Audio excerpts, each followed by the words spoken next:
아침을 뉴스로 깨웁니다. YTN 라디오 출발 새 아침. 청취자 여러분 안녕하십니까. YTN 라디오 출발 새 아침의 백병규입니다. 남북 정상회담과 북미 정상회담이란 그 성과를 이끌어낸 그 정의용 청와대 국가안보실장 그리고 그 서훈 국장이 어제 미국에서 이제 귀국하자마자 오늘은 다시 이 중국과 러시아 그리고 일본을 방문하게 되죠. 방북 및 방미 결과를 설명하고 동북아 그 평화체제를 함께 구축해 나가자는 메시지를 전할 것으로 알려졌는데요. 잠시 후 그 1부에서는 문재인 대통령의 그 러시아 특사로 임명됐던 더불어민주당의 송영길 의원 연결해 우리 특사단의 그 남은 과제 그리고 북미 정상회담까지 우리가 주목해야 할 점 뭐가 있는지 살펴보겠습니다. 트럼프 미 대통령이 그 수입 철강과 그 알루미늄에 대해서 그야말로 그 폭탄 관세를 그 부과하기로 한 데 대해서 우리 정부는 그 업계 피해 최소화를 위해서 대미 협상에 그 최선을 그 다하겠다고 밝힌 상황입니다만 그러나 그 세탁기와 그 태양광 제품의 그 세이프가드 협의마저 그 결렬되면서 산업계 그야말로 그 패닉에 빠져 있습니다. 오늘 그 2부에서 그 통상교섭본부장을 지내신 분이죠. 김종훈 전 의원 연결해 우리 정부가 그 내세워야 할 전략은 뭐가 있을지 이야기 나눠보겠습니다. 매주 월요일 그 3부는 그 한 주간의 그 정치권을 전망하는 시간이죠. 출발당 최고위원회 준비되어 있습니다. 3월 12일 월요일입니다. YTN 라디오 출발 새 아침. 먼저 광고 듣고 시사 칼럼니스트 이성원 씨와 함께 지금까지 들어온 뉴스 정리해 보겠습니다.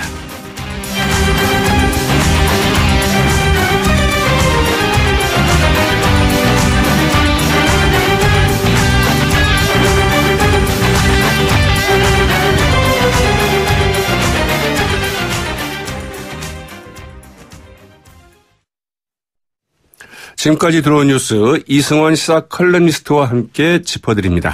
안녕하십니까? 네, 안녕하세요. 네, 주말 잘 보내셨고요? 네, 잘 보냈습니다. 네, 월요일 아침 새벽에 나오기가 쉽지 않지요. 월요일이 제일 힘든 것 같아요. 글쎄 말이죠. 일단 월요일 시작하면 이제 일주일 잘 갈 수 있습니다. 네.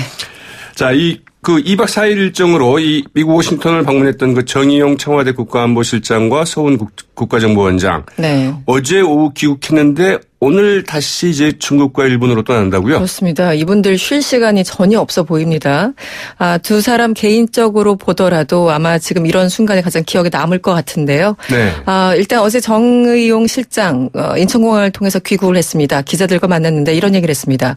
이 국민들이 성원해 주신 덕분에 4월 말 남북 정상회담이 성사됐고 이어서 북미 간 정상회담도 성사됐다면서 이 한반도 평화 정착을 위한 문재인 대통령 그리고 트럼프 대통령의 강력한 의지 그리고 결단에 대해서 경의를 표한다 얘기했고요.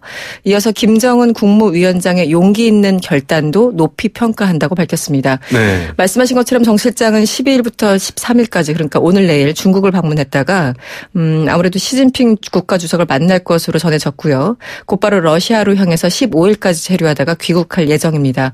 그리고 서훈 국가정보원장 그리고 청와대 남관표 국가안보실 2차장은요. 오늘 도쿄로 방문해서 아베 신조 총리를 면담할 것으로 전해지고 있습니다. 네, 정말 이분들한테 이 역사적인 순간 아니겠습니까? 그렇죠. 개인적으로 보더라도 굉장히 뜻깊은 시간을 보내고 있다라는 생각이 드네요. 네. 그리고 그 정의용 국가안보실장이 지금 72이거든요.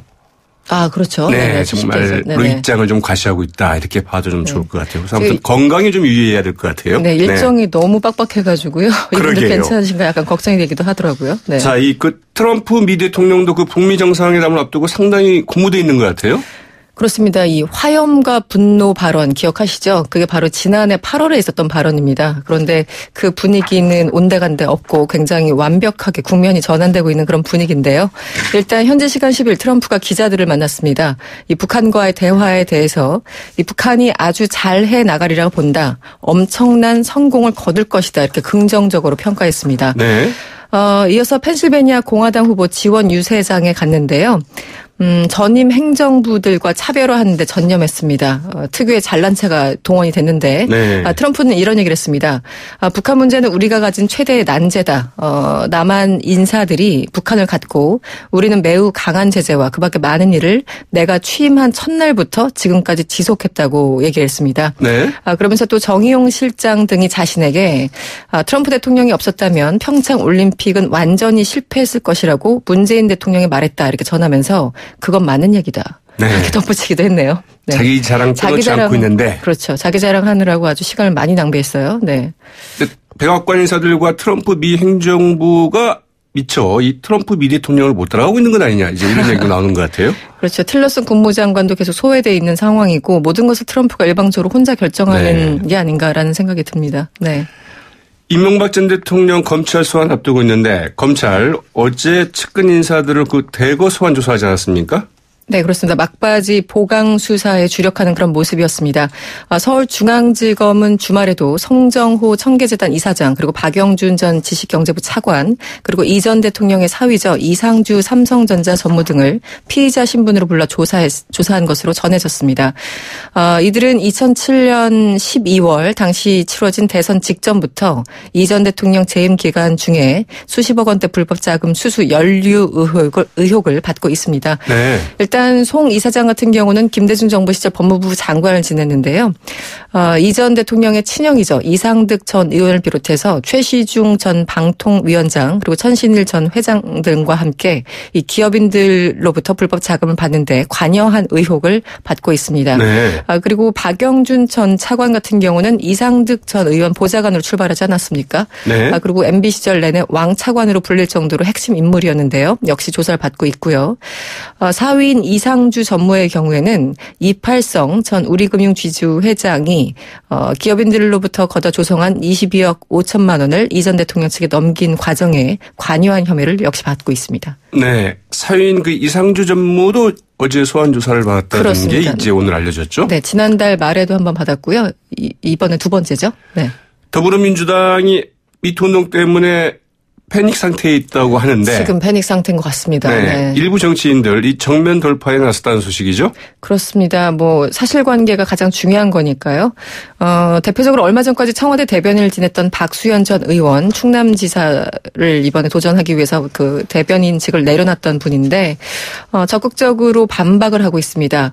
일단 이번에 의혹을 제기한 자신의 전 부인과 민주당원 오모 씨가 자신에게 특혜를 요구했다가 거절당하자 보복성 정치 공작에 나섰다 이렇게 주장을 한 겁니다. 네. 어제 박수현 전 대변인 기자들에게 문자 메시지도 보냈는데요. 이런 얘기를 했습니다. 이 청와대 대변인으로 있었던 지난해 7월경에 수백억 원대, 그러니까 한 500억 원 정도가 되는 것 같습니다. 권력형 부정청탁을 했고 자신이 이것을 거절하자 이혼 합의금 2억을 그쪽에서 요구했고 그래서 은행 대출 등을 받아서 1억 원을 이미 전달했다면서 억울함을 토로하기도 했습니다. 네. 또 성추행 의혹을 받고 있는 또 한 분이 계시죠. 정봉주 전 의원. 성추행 사실 적극적으로 반박했는데요. 오늘 국회 정론관에서 기자회견을 열고 향후 법적 대응 방침 그리고 서울시장 경선 출마 여부 등을 공식적으로 발표할 것으로 전해지고 있습니다. 네. 지금 정봉주 의원 같은 경우는 복당 절차가 마무리되지 않아서 무소속인 상태죠. 15일 심의가 있다고 하죠? 그렇습니다. 네. 근데 어쨌든 무소속인 상태에서 중선관 중앙선거관리위원회에 서울시장 예비 후보로 등록된 그런 상황입니다. 네. 민병두 의원은 오히려 네. 당에서 이제 의원직 사퇴를 좀 만류하고 있다는 그렇습니다. 시기로 하죠? 일단 의원직 사퇴를 선언을 했는데 성추행 이제 의혹 때문에 그런데 일단 당 차원에서는 사실관계가 중요하다. 의원직 사퇴를 좀 일단은 만류하고 좀 제고해달라 이런 분위기입니다. 당 입장에서는 일단 그 의석수가 주는 것도 굉장히 좀 부담이 되기 때문에 여러 가지 좀 조치를 취하고 있는 것 같습니다. 네. 정의당이 어제 의원총회 갖고 민주평화당과 공동교섭단체를 꾸리기로 일단 합의를 했다고 하죠. 네, 합의가 아니라 결정을 한 거죠. 네, 일단 적극적으로 추진하는 모양새인데요. 어제 정의당 의원들이 이 공동 원내 교섭단체 관련해서 긴급 의총을 가졌습니다. 아무래도 이 공동교섭단체를 꾸려야지만 국회 내에서 발언권이 있기 때문에 굉장히 적극적으로 추진을 하는 그런 분위기인데요. 만약에 이것이 17일 날 결정이 되면 17일이 전국위원회를 예정하고 있거든요. 그래서 최종 확정이 되면 지난 2008년 당시 자유선진당과 창조한국당이 1년 동안 그 운영했던 공동교섭단체가 다시 한번 출범을 하게 되는 그런 모양새입니다. 관련해서 정의당 추혜선 수석 대변인이 어제 기자들 만났는데요. 공동교섭단체 구성과 관련해서 일부 이견이 있었지만 적극 추진하는 방향으로 의견을 모았다고 전달했습니다. 네.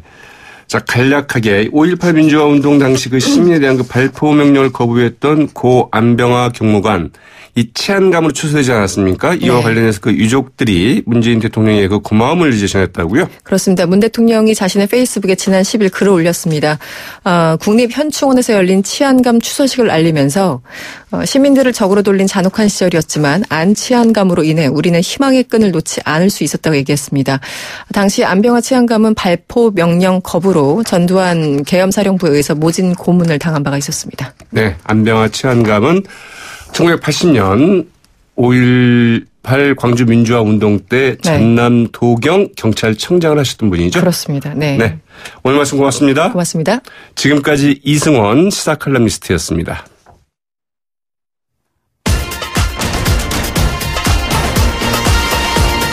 여러분이 지금 듣고 계신 주파수는 FM 94.5MHz입니다. YTN 뉴스 FM.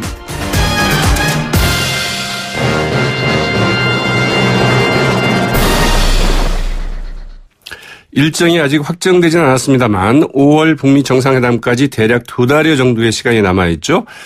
북한 문제는 불면 날아갈까, 쥐면 부서질까 조심해야 한다는 문재인 대통령의 말처럼 남은 2달이 한반도 안보에 있어서 그 어느 때보다 중요한 시점이 되지 않을까 싶습니다. 문재인 정부 초기 대통령 그 러시아 특사를 지냈고요. 또 그 북방경제협력위원장을 맡아서 상당히 분주한 활동을 하고 있는 이 더불어민주당 송영길 의원 전화로 연결해 이야기 나눠보도록 하겠습니다. 의원님 안녕하십니까? 네, 안녕하십니까? 송영길입니다. 네. 북방경제협력위원장으로서 아주 바쁜 일정들 보내고 계시더군요. 네, 그렇습니다. 네. 그런 가운데 이제 북미 정상회담 소식도 들으실 텐데 네. 북미 정상회담이 성사가 된다면 그야말로 역사적인 일 아니겠습니까? 그렇습니다. 1953년 휴전협정 이후로 최초로 이제 사실상 최고 책임자들이 만난다는 것이니까요. 네.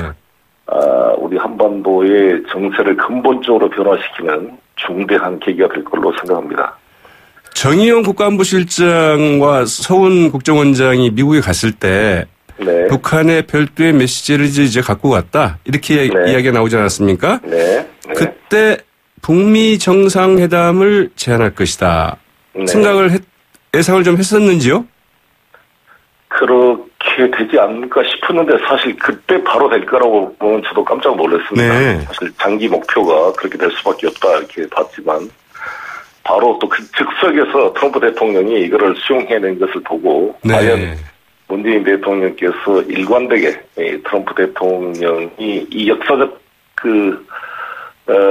계기에 역할을 할 수 있도록 배려하는 것이 효과를 발휘했다 이런 생각이 듭니다. 네. 송영길 의원께서도 그 트럼프 대통령의 그 측근이죠. 이 깅그리치 전 그 연방 하원 의장과 면담을 했다고요? 네, 지난 10월에 그 추석 때 가서 1시간 동안 집중적으로 논의를 했는데 확실히 이 새로운 시각에 대해서 놀라는 느낌이었습니다. 저희들의 주장은 북한과 미국이 관계를 정상화할 수 있다. 왜 못하는가. 베트남과 사실 미국이 전쟁을 했지만 지금 베트남은 거의 군사 동맹국 수준으로 미국과 관계가 좋은 상태입니다. 미국 항공모함이 지금 베트남에 가 있을 정도로요. 그러니까 지금 북한도 사실 가장 강력한 북한의 국가 목표가 미국과 관계 정상화 아니겠습니까? 근데 그것을 못할 이유가 없다. 제2의 베트남이 될 수 있다. 저는 그런 점을 강조를 많이 했습니다. 그래서 평양에 트럼프 타워를 생기는 상상, 트럼프 타워를 짓고 맥도날드 가게를 만드는 상상을 해보자 이런 이야기를 했었죠. 네. 자, 그런데 북미 정상회담을 앞두고 미국과 북한이 서로 뭐 기싸움을 하고 있지 않느냐 이런 이야기도 있지만 하지만 무엇보다도 그 미국 행정부 내에서의 그 이견이나 반발도 적지 않다. 이런 분석도 좀 나오고 있는 것 같아요. 당연히 이견이 있겠죠. 그러나 중요한 것은 트럼프 대통령의 확고한 의지가 중요하고 트럼프 대통령은 또 이것의 과정에서 문재인 대통령과 확실한 신뢰를 갖게 되었고 네. 이번에 김정은 위원장이 우리 특사단을 만나서 너무 시원하게 이야기를 합의해 준 것이 큰 신뢰를 줬다고 생각합니다. 네. 아시다시피 6개항 합의가 우리가 제일 걱정했던 비핵화 문제를 확실히 할 수 있다. 선대 유언이다. 네. 못할 이유가 없다. 이렇게 한 것은 대단한 일 아니겠습니까? 이게 사실 북한이 2012년도에 핵 보유국을 헌법에까지 명시해서 네. 만약에 핵 비핵화를 이야기하면은 회담장을 박차고 나올 것 같은 그런 입장을 유지해 왔었는데 핵 포기할 수 있다 이런 표현을 쓴 거라고. 네. 뭐 더 이상 추가 핵실험과 탄도미사일 시험 발사하지 않겠다. 대화하는 동안은. 네. 이것은 뭐 트럼프 대통령한테 강력한 메시지를 준 거라고 봅니다. 네. 이 타임즈가 문재인 대통령을 가리켜서 이 네고시에이터 협상의 중재자 이런 역할을 이제 표현을 쓰기도 했었는데요. 이번 그 북미 정상회담 그 성사에 있어서 문재인 대통령의 역할 퍼센트로 따져본다면 어느 정도의 몇 퍼센트 정도 역할을 했다고 좀 볼 수 있을까요? 니고시에이터 정도가 아니라 디플로매틱 지니어스라는 네. 표현까지도 BBC가 쓸 정도로 이 문재인 대통령 역할은 전 세계적으로 칭찬을 하고 있는 것 같습니다. 우리 대한민국 야당 일본 빼놓고 대부분이 칭찬하고 있는데 저는 문재인 대통령의 일관된 입지가 사실상 오바마 정권의 전략적 인내가 실패했고 트럼프 네. 대통령이 이걸 해결할 수 있다. 이런 점에 대해서 저희들은 지난 대통령 선거 때부터 이러한 입장을 일관되게 견지해 왔습니다. 네. 그것이 큰 역할을 줬고 더구나 문재인 대통령의 뛰어난 것은 이 공을 자기에게 돌리지 않고 트럼프 대통령으로 돌려줌으로써 트럼프 대통령이 더 네. 자기가 이거를 항상 연설할 때마다 문재인 대통령이 자기 덕에 했다고 이야기했다. 이거를 지금 홍보를 하고 있잖아요. 네. 참 이게 대단한 외교라고 저는 생각을 합니다. 아, 그렇습니까? 네. 이 칭찬은 고래도 춤추게 한다 이런 말이 있는데 네. 문재인 대통령의 칭찬이 트럼프 미 대통령을 춤추게 한 것일까요? 그렇다고 생각합니다. 트럼프도 김정은을 칭찬한 적이 있었거든요. 로켓맨이라는 얘기를 했지만 한 번은 스마트 가이라고 스마트 쿠키 좀 똑똑한 녀석이다. 네. 또 만나면 이스마이 아나 뭐 영광이겠다 이런 표현까지 쓰므로써 상당히 놀라게 했는데 이러한 표현들이 김정은으로 하여금 트럼프와 직접 정상회담을 하도록 유도하는 면도 있다고 생각합니다. 네, 트럼프 미 대통령하고 김정은 북한 위원장하고도 이제 서로 칭찬 일례를 이어가는 것 같다. 뭐 이런 생각도 좀 들어요. 그렇습니다. 저는 그 두 사람의 과감한 성격, 네. 뭔가 형식을 절차에 얽매이지 않고 결단하는 그러한 성격이 이 시기에 역사를 변화시키는 역할을 할 수 있다 이렇게 생각합니다. 트럼프 대통령과 김정은 위원장이 만나서 뭔가 대박을 터뜨릴 수도 있겠다 이렇게 보신다는 건가요?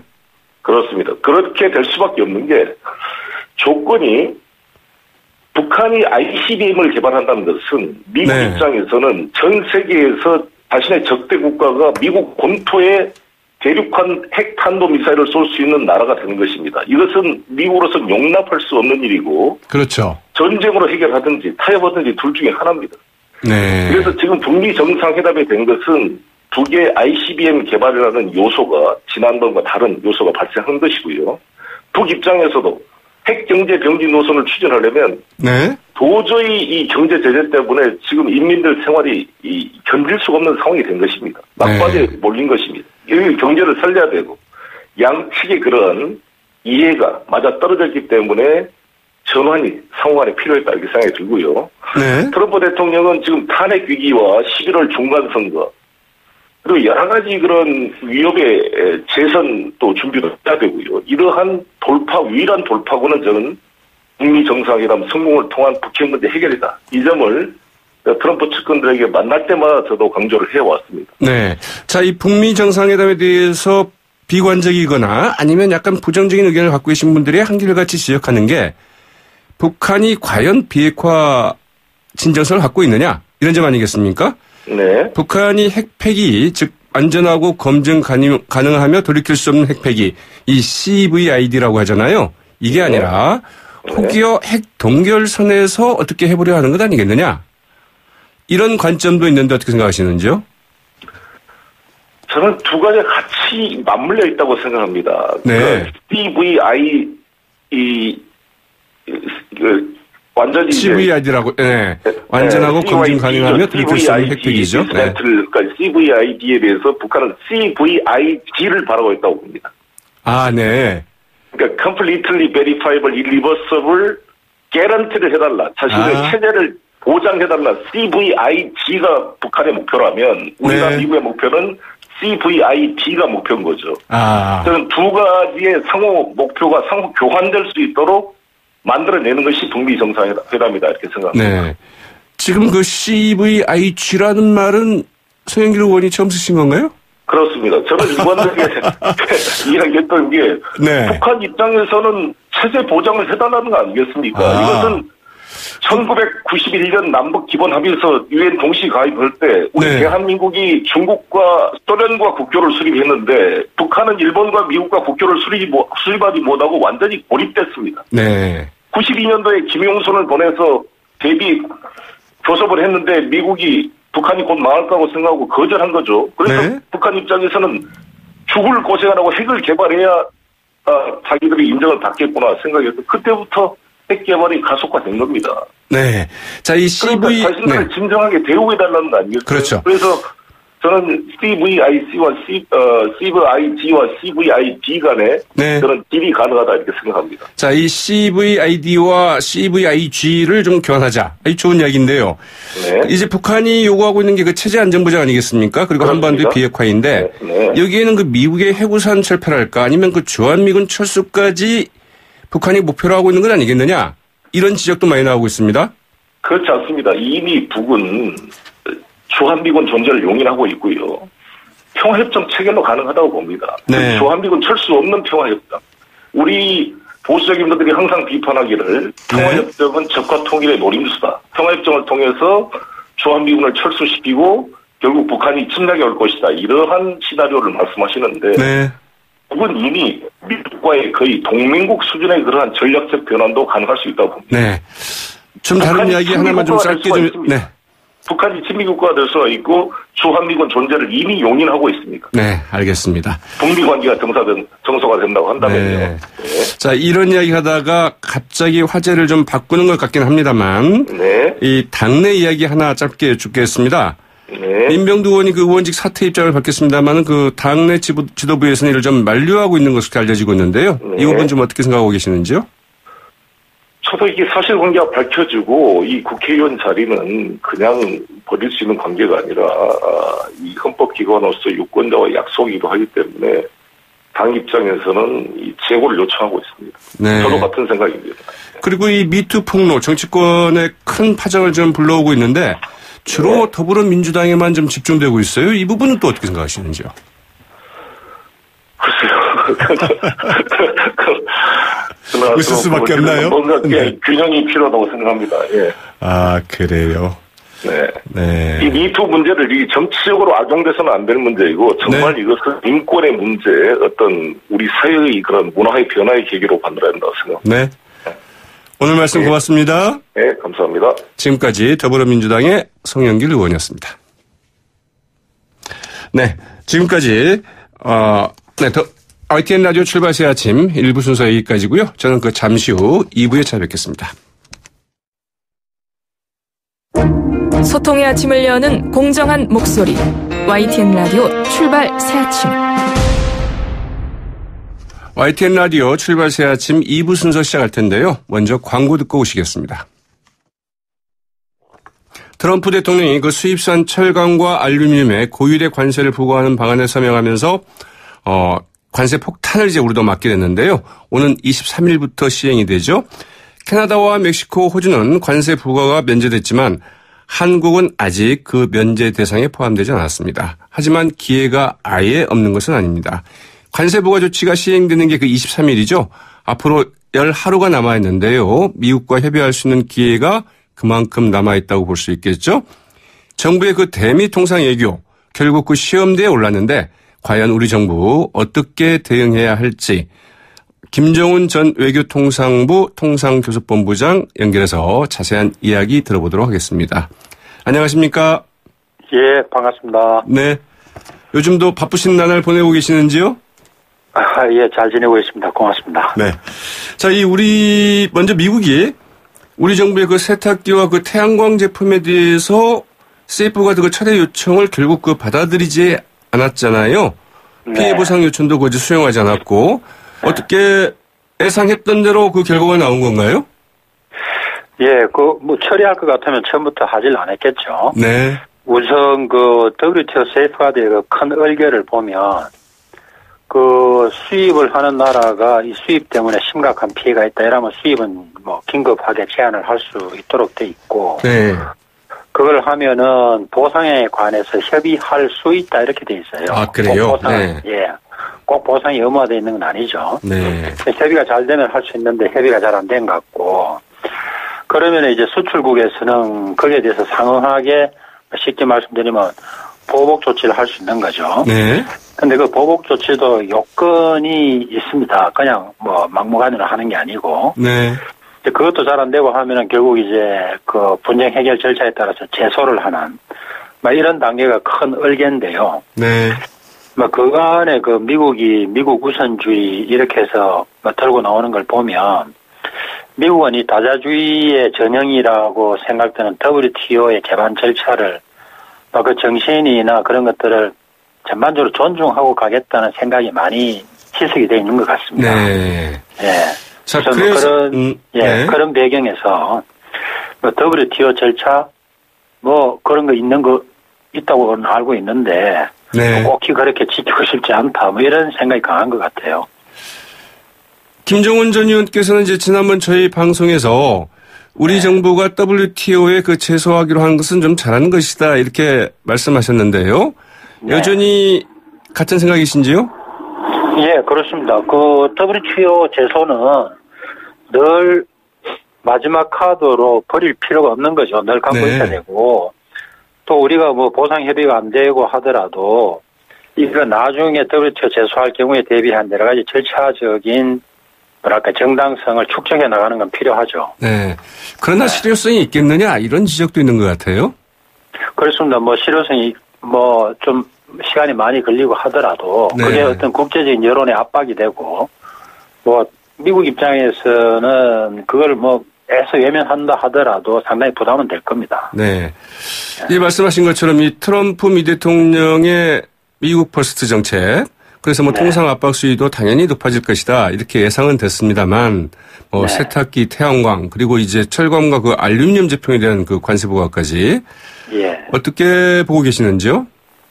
예, 하여튼 후보 시절부터 이런 걸 내세웠고 네. 또 그것 때문에 이제 바람을 일으키고 또 당선이 됐지 않습니까? 네. 이어서 이제 그런 미국 우선주의를 통해 가지고 미국 제조업을 다시 부활시키겠다. 그런 과정에서 적자도 좀 축소 또는 해소시키겠다. 이런 게 공약이었거든요. 네. 더군다나 11월에 이제 미국 의회 중간 선거가 있고 해서 정치인으로서 트럼프 대통령의 상당히 계산된 승부수가 로 봐야 되겠다. 이런 생각이 듭니다. 이번에 철강 고관세 서명할 때도 네. 뒤에 배석을 근로자들 철강 산업의 근로자들 쭉 이렇게 배석한 가운데 했지 않습니까? 네. 웃으면서 펜도 넘겨주고 그러더만요. 예. 그걸 보면 굉장히 어떤 정치적인 좀 포석이 있다고 네. 볼 수밖에 없을 것 같아요. 그러다 보니까 우리로서 좀 쉽지 않을 것 같은데 일단 캐나다와 멕시코 그리고 또 호주까지 네. 이 관세 부과 대상에서 면제가 됐는데 우리는 그 대상에서 빠졌거든요. 그리고 유럽연합과 일본도 역시 USTR 네. 대표와 이제 회동을 했지만 좋은 이야기를 못 들었다 이런 네. 것 같아요. 예.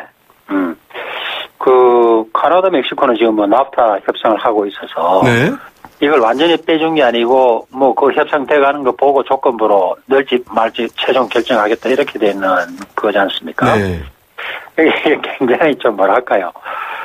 하여튼 그런 조건을 붙여놓은 걸로 알고 있고. 근데 우리도 한미 FTA가 있지 않습니까?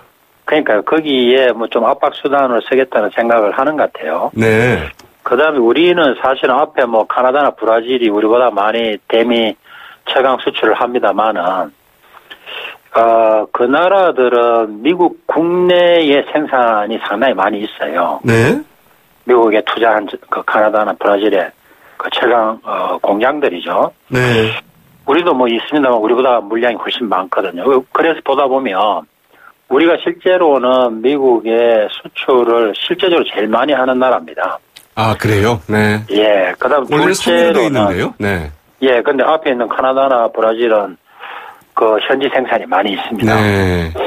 그다음에 우리가 뭐 중국에서 이렇게 가져오는 좀 저가 특히 철강 같은 거죠. 네. 그런 게 한 뭐 1,몇백만 톤 있는데 환적 수출 말씀하시는 거죠? 예. 환적은 네. 모해라고 생각이 됩니다만은 우리가 철강을 뭐 그대로 환적해서 미국으로 가져가지는 않고 주로 이제 국내 내수용이지 않습니까? 네.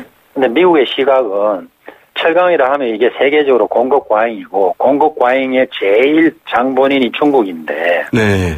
중국의 철강을 우리가 계속 소비를 해주는 것, 한중 간의 철강 거래가 대규모로 있다는 것, 네. 이런 것에 대해서 시각이 좋지 않은 것 같아요. 아, 그러나 지금 그러니까, 정부는 그동안 네. 우리가 중국산을 그 재가공해서 그 파는 철강 비중이 2.4% 정도밖에 안 된다. 예, 그건 맞죠. 이렇게 이야기를 해왔는데 이게 잘 예. 먹혀들지는 않는 것 같아요.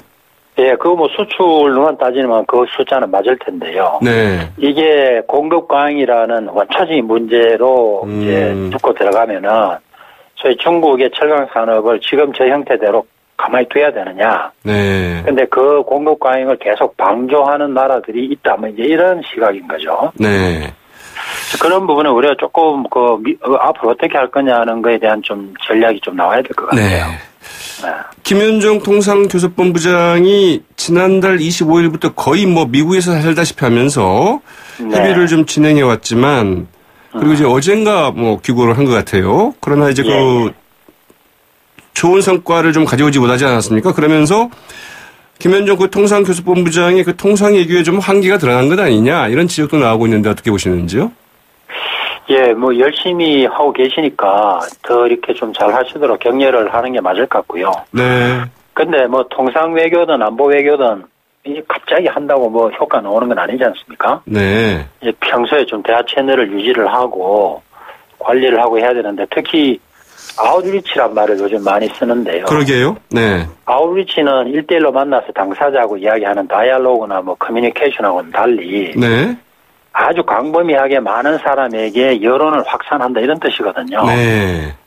그래서 특히 그런 아웃리치는 뭐 갑자기 한다고 되진 않죠. 그러니까 네. 평소에 좀 해야 되고요. 근데 그간에 우리가 뭐 저도 그 일을 했습니다만은 통상 조직을 여기다 둔다 저기다 둔다 뭐 왔다 갔다 했고 네.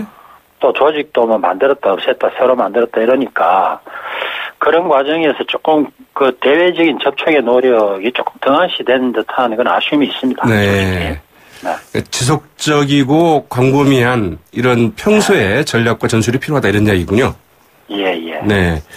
자, 이제 앞으로 그 23일까지 이제 한 열하루 정도가 남아있는데요. 아직까지 뭐 협상의 기회는 그래도 좀 남아있는 건 아니냐. 이제 이런 이야기들이 있는 것 같아요. 네. 저희가 이 짧은 기간 동안에 좀 집중해야 될 우리 정부의 어떤 전략이 있다면 어떤 게 있을까요? 예, 우선 그 큰 기조로는 미국이 네. 이제 좀 무리수를 하고 우리가 좀, 뭐, 볼 때 좀 적절치 않은 그런 조치들 하는데, 그럼 똑같이 우리도 그렇게 할 거냐? 그건 아닌 것 같아요. 세계 네. 많은 나라가 그렇게 하지 않고 이제 미국하고 이야기를 하고 설득을 하고자 하는 노력의 이유가 네. 우선 미국의 시장이 크고 누가 뭐라 해도 개방이 돼 있거든요. 네. 정치 안보 면에서 미국의 힘이 군사력이라면 경제나 통상 면에서 미국의 힘은 큰 시장인 거죠. 네. 근데 그거를 누구도 뭐 덤지거나 외면할 수 없기 때문에 우리도 우선은 좀 설득하고 수원하는 노력이 우선인 것 같아요. 네. 다만 그 방법상에 요즘 뭐 한미 간의 동맹이 굉장히 다이나믹하게 움직이고 네. 그런 이슈가 지금 부상이 되고 있지 않습니까? 그렇죠.